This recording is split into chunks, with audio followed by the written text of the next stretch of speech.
Hello everyone, কেমন আছো সবাই? আশা করি ভালো আছো। প্রতিদিনের নয় আবারও চলে এসেছি তোমাদের সামনে রসায়ন বিধি দূর করতে। আমি বাসুদেব। আমাদের আজকের আলোচ্য বিষয় নিঃসন্দেহে অর্গানিক কেমিস্ট্রি, যা প্রত্যেকের কাছে একটি আতঙ্কের নাম। তবে আমি কথা দিচ্ছি, আমাদের এই মিশন অর্গানিক কেমিস্ট্রির প্রতিটি ক্লাস যদি তুমি করতে পারো, তাহলে ইন্টারমিডিয়েট লাইফের সব থেকে সহজতম অধ্যায় হবে তোমার কাছে অর্গানিক কেমিস্ট্রি।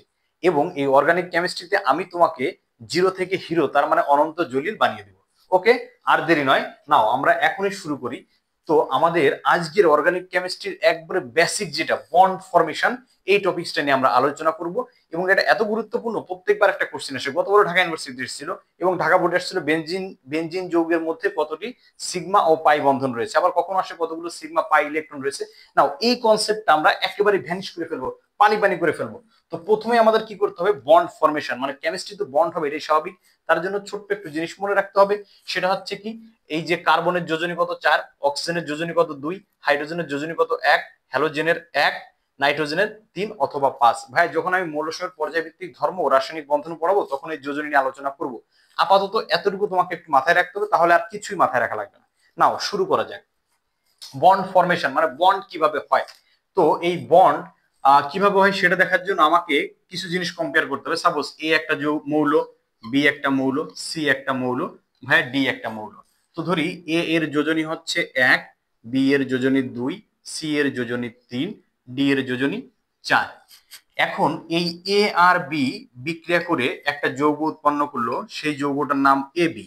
তদ্রূপ বি আর সি বিক্রিয়া করে একটা যৌগ উৎপন্ন করলো, তার নাম বিসি। এবং সি আর ডি বিক্রিয়া করে একটা যৌগ উৎপন্ন করলো, তার নাম সিডি। ভাই, এতটুকু তো আমার মনে হয় আমি বুঝাইতে পারছি। আচ্ছা, তো এই এ আর বি এর মধ্যে তো একটা বন্ধন হবে, সেই বন্ধনটা কত? এইখানে বোঝার ব্যাপার। এই বন্ধন যেটা হবে সেটা হচ্ছে এই এ এবং বি এর যে মিউচুয়াল যোজনী, সেই মিউচুয়াল যোজনীর সমান। দেখো, এর যোজনী 1, এর যোজনী কত 2, তাহলে এদের মধ্যে মিউচুয়াল কত 1 না? হ্যাঁ, এই জন্য এদের মধ্যে সিঙ্গেল বন্ড গঠন হবে।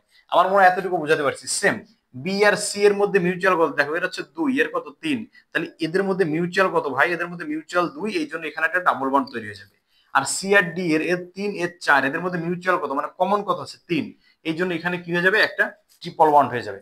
আমার মনে হয় এতটুকু বুঝাইতে পারছি। যদি এতটুকু বুঝে থাকো তাহলে ফার্স্ট স্টেপ আমাদের কমপ্লিট। আচ্ছা, এখন আসো, এই একক বন্ধন, দ্বিবন্ধন, ত্রিবন্ধন জিনিসগুলো কি? ভাই, মনে রাখতে হবে দুনিয়ায় যত প্রকার একক বন্ধন আছে সবই সিগমা বন্ধন, সবই কি সিগমা বন্ধন। আর এরপরে যা যা আসবে সব পাই বন্ধন। অর্থাৎ আমি লক্ষ্য করি, দেখো এই একটা একক বন্ধন, তাহলে একক বন্ধন মানে কি? সিগমা বন্ধন। একক বন্ধন মানে কি বলো? সিগমা বন্ধন। এরপরে যা আসবে সব পাই বন্ধন, তার মানে যেখানে দ্বিবন্ধন আছে সেখানে কি আছে? প্রথমটা তো সিগমা, তারপরটাই কি? পাই। মেডিকেল এই টাইপের কোশ্চেন আছে, কোনটি সত্য কোনটি মিথ্যা। সিগমা বন্ধন একাকি গঠিত হতে পারে, পাই বন্ধন একাকি গঠিত হতে পারে না? কখনোই না। পাই বন্ধন গঠন হওয়ার আগে আমি কি লক্ষ্য করছি? অবশ্যই সেটা কি, একটা সিগমা হবে, দেন কি হবে, একটা পাই হবে। এবার যদি ট্রিপল বন্ড চলে আসে, তখন প্রথমটা কি সিগমা, তারপরে যে দুটো আসছে দুটোই কি পাই। আমি কি বোঝাতে পারছি? এই জন্য আমরা বলে থাকি কার্বন কার্বন একক বন্ধনের মধ্যে শুধুমাত্র কি একটা সিগমা, যেখানে কার্বন কার্বন দ্বিবন্ধন আছে সেখানে একটা সিগমা একটা পাই, আর যেখানে কার্বন কার্বন ত্রিবন্ধন আছে সেখানে কি, এই যে একটা সিগমা আর এই যে নিচের দুইটা পাই বন্ধন। এই কনসেপ্টটুকু ক্লিয়ার কিনা তাই বলো। এইটুকু অ্যাপ্লাই করে আমরা হাজার হাজার কোশ্চেন সলভ করতে পারবো। তার আগে একটা ব্যাপার হচ্ছে, দুনিয়ার যে কোনো ধরনের বন্ধন গঠনের জন্য কি লাগবে? দুইটা electron. One bond equal to two electron. তো সেই বন্ধনটা যদি সিগমা বন্ধন হয় তখন ইলেকট্রনকে বলবো আমরা সিগমা টাইপ ইলেকট্রন। আর বন্ধনটা যদি পাই বন্ধন হয় তখন তাকে আমরা বলবো পাই টাইপ ইলেকট্রন। যেমন এইখানে বন্ধন হয়েছে কয়টা বলো তো ভাইয়া? একটা। তাহলে এই একটা বন্ধনের এর বন্ডিং ইলেকট্রন কয়টা? দুইটা না? হ্যাঁ, two bonding electron. Two bonding electron. তো এই দুইটা কি ধরনের ইলেকট্রন? অবশ্যই সিগমা ইলেকট্রন, কারণ বন্ধনটাই তো সিগমা। বন্ধনটা যেহেতু সিগমা, ইলেকট্রন দুটো কি হবে? Sigma electron.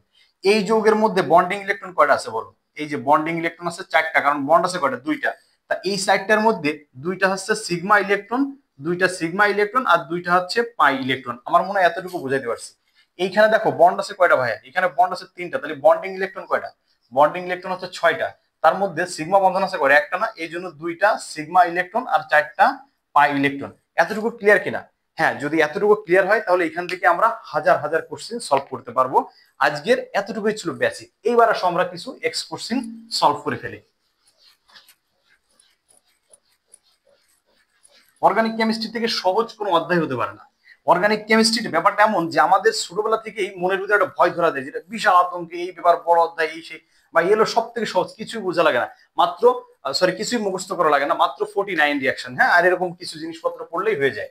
তো দেখো আমাকে যদি বলে বেনজিন যৌগে কতগুলো সিগমা ইলেকট্রন কতগুলো পাই ইলেকট্রন আছে, তো আমি প্রথম বেনজিনের সংকেত তো তোমরা সবাই একেবারে বেনজিন আছে C6H6 এঁকে ফেলো, 6টা কার্বন, এই যে এই যে এই এই ব্যাস বেনজিন এঁকে ফেললাম, এটা বেনজিন হয়েছে না। এখন আমাকে বুঝতে হবে এই যে হাইড্রোজেন 6টা আছে না, তার আগে আমাকে বুঝতে হবে কি বেনজিনের এইখানে একটা ডাবল বন্ড, একটা পরপর ডাবল বন্ড, এটা বাদ এখানে ডাবল বন্ড, এটা বাদ এখানে ডাবল বন্ড। এখন দেখো এই কার্বনের যোজনী কত হয়েছে, 4 হয়েছে না। এবার দেখো এই কার্বনের সাথে হাইড্রোজেনের কি বন্ধন হবে, একক বন্ধন আর দ্বিবন্ধন। কার্বনের যোজনী হচ্ছে 4, হাইড্রোজেনের 1, এদের মধ্যে মিউচুয়াল কত, 1 না। এই জন্য অলওয়েজ কার্বনের সাথে হাইড্রোজেনের একক বন্ধন, অর্থাৎ প্রত্যেকটা কার্বনে একটা করে হাইড্রোজেন আমি দিয়ে দেই, দিয়ে দিলাম। এইবার আসো, তোমাকে কোশ্চেনটা ছিল বেনজিন যৌগে কতগুলো সিগমা কতগুলো পাই ইলেকট্রন আছে এটা খুঁজে বের করো। তো আমি বেনজিন এঁকে ফেললাম, আমি দেখলাম বেনজিনে কতগুলো সিগমা বন্ধন আছে, any type of single bond equal to sigma bond, আর ডাবল বন্ড একটা সিগমা একটা পাই, একটু আগে বুঝাইছি আর কি। তো দেখো 1 2 3 4 5 6 7 8 9 10 11 12, বেনজিনে কি আছে বলতো, এই যে 12টা সিগমা আর পাই বন্ড কত আছে, 1 2 3, খুব মজা না, হ্যাঁ 3 পাই বন্ড। এখন যদি তোমাকে বলতো বেনজিনে কতগুলো সিগমা ইলেকট্রন আছে, তাহলে কতগুলো আছে, 12 দুগুণ 24টা সিগমা ইলেকট্রন, আর পাই বন্ধন আছে 6 পাই ইলেকট্রন। ব্যাস, এই হলো বেনজিন শেষ। এখন আমরা শিখবো ডিডিটি, এখন আমরা শিখবো ডিডিটি, যেটা বুয়েটে পরীক্ষা আসছিল রিটেন পরীক্ষায়। তো আমাদের প্রথমে ডিডিটি স্ট্রাকচার ডাকতে হবে। এই হচ্ছে ডিডিটি স্ট্রাকচার।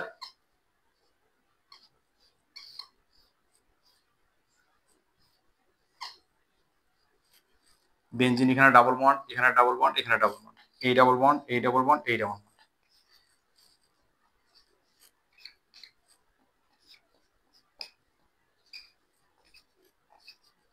আচ্ছা, এই ডিডিটি তুমি মনে রাখবা কেমনে, এটা দিয়ে 1 নাম্বার কার্বন হয় 2 3 4, দেখো 4 নাম্বারে কি আছে, একটা ক্লোরিন আছে। এটা দিয়ে 1 নাম্বার কার্বন হয় 2 3 4, 4 নাম্বার একটা ক্লোরিন আছে, অর্থাৎ 4 সাইড ডাইক্লোরো, আর এই একটা ফিনাইল, এই একটা ফিনাইল, 4 সাইড ডাইক্লোরো ডাইফিনাইল।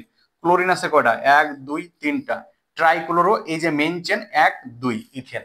অর্থাৎ ডিডিটির আইইউপ্যাক নাম হচ্ছে 4 সাইড ডাইক্লোরো, 4 4 এলো 4 নাম্বার একটা আছে, এই 4 নাম্বার একটা আছে, অর্থাৎ 4 সাইড ডাইক্লোরো। এই ডাইফিনাইল, ট্রাইক্লোরো, মিথেন, ইথেন, কারণ কার্বন কার্বনের মধ্যে একক বন্ধন আছে, এই জন্য অ্যালকেন, এই অ্যালকেনের নাম কি, ইথেন। ব্যাস। আচ্ছা, এখন আমার কোশ্চিন হলো এই ডিডিটির মধ্যে কতগুলো সিগমা বন্ধন কতগুলো পাই বন্ধন আছে ভাই। তো এই যে প্রত্যেকটা কর্নারে কেটে আছে একটা করে কার্বন আছে না, হ্যাঁ প্রত্যেকটা কর্নারে কেটে আছে একটা করে কার্বন আছে। তো তুমি এই কার্বনের সাথে কেটে আছে, অবশ্যই একটা করে হাইড্রোজেন আছে, এটা তো আমি বুঝতেছি, বুঝতে পারতেছি কিনা, হ্যাঁ তুমি কার্বন লিখতেও পারো। আচ্ছা, এই দেখো প্রত্যেকটা কর্নারেই একটা করে কি আছে, হাইড্রোজেন আছে। কারণ হাইড্রোজেন না দিলে তো কার্বনের যোজনী 4 হচ্ছে না, কারণ হাইড্রোজেন 1 2 3 হয়েছে, আরো একটা যোজনী লাগবে না। হ্যাঁ, এই সেই এক যোজনীর জন্য হাইড্রোজেন দিলাম। এই কার্বনের যোজনী কত দেখো, 1 2 3, তাহলে এখানে অবশ্যই আর একটা হাইড্রোজেন আছে। এখন তোমার মনে হতো এখানে হাইড্রোজেন হবে না কেন, কারণ এর যোজনী অলরেডি কত হয়ে গেছে, 1 2 3 4, যোজনী মানে হাত। এই যে হ্যালোজেনের যোজনী 1, কার্বনের যোজনী 4, এই জন্য এদের মধ্যে একক বন্ধন গঠন হয়েছে। এইখানে কি আছে, একটা হাইড্রোজেন আছে। ব্যাস, এই হলো ডিডিটি। এখানে কি আছে, একটা হাইড্রোজেন আছে, বুঝাইতে পারছি। এইখানেও একটা হাইড্রোজেন আছে ভাই। এইটা হলো ডিডিটি। এখন এর মধ্যে কতগুলো সিগমা বন্ধন আছে কতগুলো পাই বন্ধন আছে এটা আমাকে খুঁজে বের করতে হবে। একটু আগে বলছি any type of single bond মানে হচ্ছে সিগমা বন্ধন, যে কোনো ধরনের ডাবল বন্ড মানে কি একটা সিগমা একটা পাই।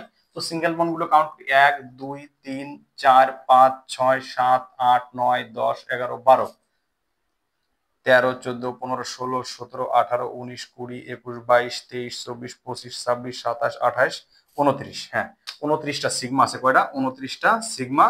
পাই বন্ড কয়টা আছে, 1 2 3 4 5 6, 6 পাই, 6 পাই ইলেকট্রন, এটা 6 পাই বন্ড। হ্যাঁ, এখন যদি বলে যে এই ডিডিটির মধ্যে কতগুলো সিগমা ইলেকট্রন আছে, তাহলে সিগমা বন্ড আছে কয়টা ভাইয়া, সিগমা বন্ড আছে 29টা, তার মানে সিগমা ইলেকট্রন আছে 58 সিগমা ইলেকট্রন, পাই বন্ড আছে কয়টা, 6 2 12 পাই ইলেকট্রন। ব্যাস, এতটুকু মনে হয় বুঝাইতে পারছি। এবার আমরা আসো জাহাঙ্গীরনগর বিশ্ববিদ্যালয়ের ডি ইউনিটের গতবার একটা কোশ্চিনটা, বেনজোইক অ্যাসিড কি এসেছিল, বেনজোইক অ্যাসিড। বেনজোইক অ্যাসিড কাকে বলা হয়, বেনজিনের মাথার উপর অ্যাসিড থাকলে তাকে কি বলা হয়, হ্যাঁ বেনজোইক অ্যাসিড। বেনজিনের মাথার উপর অ্যাসিড থাকলে তাকে কি বলা হয়, বেনজোইক অ্যাসিড বলা হয়। এইটা হলো বেনজিন। ভীষণ মজা, মানে একেবারে প্রত্যেকটা জিনিস বুঝলে তোমার কাছে পানি পানি হয়ে যাবে। এটা বেনজিনের মাথার উপর অ্যাসিড মূলক কোনটা? COOH। ব্যাস, দেখো এই কার্বনের যোজনী কত হয়েছে দেখো তো, 1 2 3 হয়েছে না? তার মানে এখানে কেটে আছে, অবশ্যই একটা হাইড্রোজেন আছে। এই কার্বনের যোজনী দেখো 3 হয়েছে, মানে হাত 3টা হয়েছে, একটা দুটো তিনটা, এই হাইড্রোজেন সাইডটা দেখো 1 2 3, তার মানে এখানে কি আছে? অবশ্যই একটা হাইড্রোজেন আছে। 1 2 3, এখানে অবশ্যই একটা হাইড্রোজেন আছে, এখানে একটা হাইড্রোজেন আছে। দেখো 1 2 3 4, তার মানে এখানে কোনো হাইড্রোজেন নাই এই কার্বনে। এখন এই যে অ্যাসিড মূলকের কার্যকরী মূলকটার বন্ড ফরমেশনটা আমাদের একটু দেখাইতে হবে, না হলে আমরা সিগমা বন্ড পাই বন্ড খুঁজে বের করতে পারবো না। তো দেখো কার্বনের যোজনী কত? কার্বন এই কার্বনের সাথে যুক্ত আছে, লিখলাম কার্বন, ঠিক আছে। আর এই কার্বনের সাথে কেটে আছে এই যে এই কার্বন। ব্যাস, এই কার্বনের সাথে অক্সিজেন যুক্ত আছে, তার মানে কার্বনের যোজনী হচ্ছে 4, অক্সিজেনের যোজনী কত? 2। এদের মধ্যে মিউচুয়াল বন্ধন কত বলতো ভাই? 2। এদের মধ্যে মিউচুয়াল যোজনী কত? 2। এই জন্য কার্বনের সাথে অক্সিজেনের হচ্ছে দ্বিবন্ধন গঠন করে ফেলবে। এইবার এই অক্সিজেন চলে গেল, তাহলে এইবার যে অক্সিজেন আছে, অক্সিজেনের যোজনী 2, হাইড্রোজেনের যোজনী 1, এদের অক্সিজেন আর হাইড্রোজেনের মধ্যে কি বন্ধন গঠন হয়ে যাবে বলতো? অক্সিজেন আর হাইড্রোজেনের মধ্যে একক বন্ধন। তাহলে অক্সিজেনের যোজনী বাদ থাকলে কয়টা? একটা। কার্বনের যোজনী বাদ থাকলে কয়টা? 1 2 3 আর এই 1, এই জন্য এখানে একক বন্ধন হয়ে গেল। এইটাই হচ্ছে এই অ্যাসিডের গাঠনিক সংকেতটা।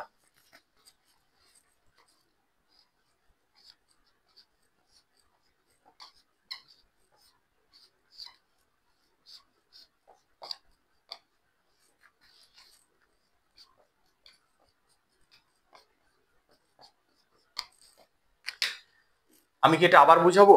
হ্যাঁ, একটু লক্ষ্য করো, এটা হচ্ছে জৈব অ্যাসিডের মান, অর্থাৎ বেনজোইক অ্যাসিডের। এটা হচ্ছে কার?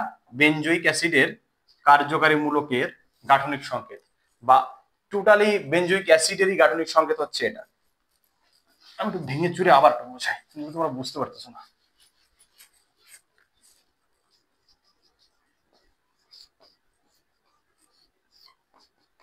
এটা হলো অ্যাসিড, এই অ্যাসিডের যদি গাঠনিক সংকেত আমাকে মানে এই অ্যাসিডের স্ট্রাকচারটা আমাকে আঁকতে হয়, তো আমি দেখবো কার্বনের যোজনী কত? 4। অলরেডি কার্বন এই কার্বনের সাথে যুক্ত, এক হাত চলে গেছে। অক্সিজেনের যোজনী কত? 2। তাহলে 4 আর 2 এর মধ্যে কমন কত? 2। এই জন্য এই বেনজিনের সাথে যে অ্যাসিডের কার্য, এই যে কার্বন, এই কার্বনের সাথে অক্সিজেনের কি হয়েছে বলো ভাই? Double bond. আচ্ছা, এই অক্সিজেন যদি চলে যায়, এইখানে থাকলো এই অক্সিজেন না? এই অক্সিজেনের সাথে এক হাত থেকে এটা যুক্ত আছে, হাইড্রোজেন যুক্ত আছে না? হ্যাঁ, তাহলে অক্সিজেনের সাথে এক হাত দিয়ে এটা যুক্ত আছে, হাইড্রোজেন যুক্ত আছে, তাহলে অক্সিজেনের যোজনী আর কত বাদ থাকলো? 1। এই সেই 1। এবার দেখো এটা হলো অ্যাসিডের স্ট্রাকচার হয়ে গেছে। এখন প্রত্যেক কার্বনে কেটে আছে একটা করে হাইড্রোজেন আছে। এখন আমাকে কাউন্ট করতে হবে এই অ্যাসিড মূলকের, অর্থাৎ বেনজোইক অ্যাসিড। এটা হচ্ছে কি? Benzoic acid. এটা হচ্ছে ভাইয়া বেনজোইক অ্যাসিড। এই বেনজোইক অ্যাসিডের মধ্যে কতগুলো সিগমা বন্ধন, কতগুলো পাই বন্ধন আছে? তো কাউন্ট করো, 1 2 3 4 5 6 7 8 9 10 11 12 13 14 15। 15টা সিগমা আছে। কতগুলো সিগমা আছে? 15টা সিগমা। হ্যাঁ, 15 সিগমা বন্ড। আর পাই বন্ড কয়টা আছে? 1 2 3 4, 4 পাই বন্ড। তো যদি পাই ইলেকট্রন বলতো, তাহলে এখানে কত হতো? 30 সিগমা ইলেকট্রন, আর পাই ইলেকট্রন তো কত? 8 পাই ইলেকট্রন। তো আমাদের ফার্স্ট স্টেপে এটাই জানার দরকার ছিল যে অর্গানিক কেমিস্ট্রিতে কিভাবে বন্ড ফরমেশন হয়। আজকের ক্লাসটা এ পর্যন্তই, দেখা হবে পরবর্তী কোনো ক্লাসে এরকম অর্গানিক কেমিস্ট্রি ভীতি দূর করার জন্য। ততক্ষণ ভালো থেকো, শুভকামনা রইল সকলের জন্য।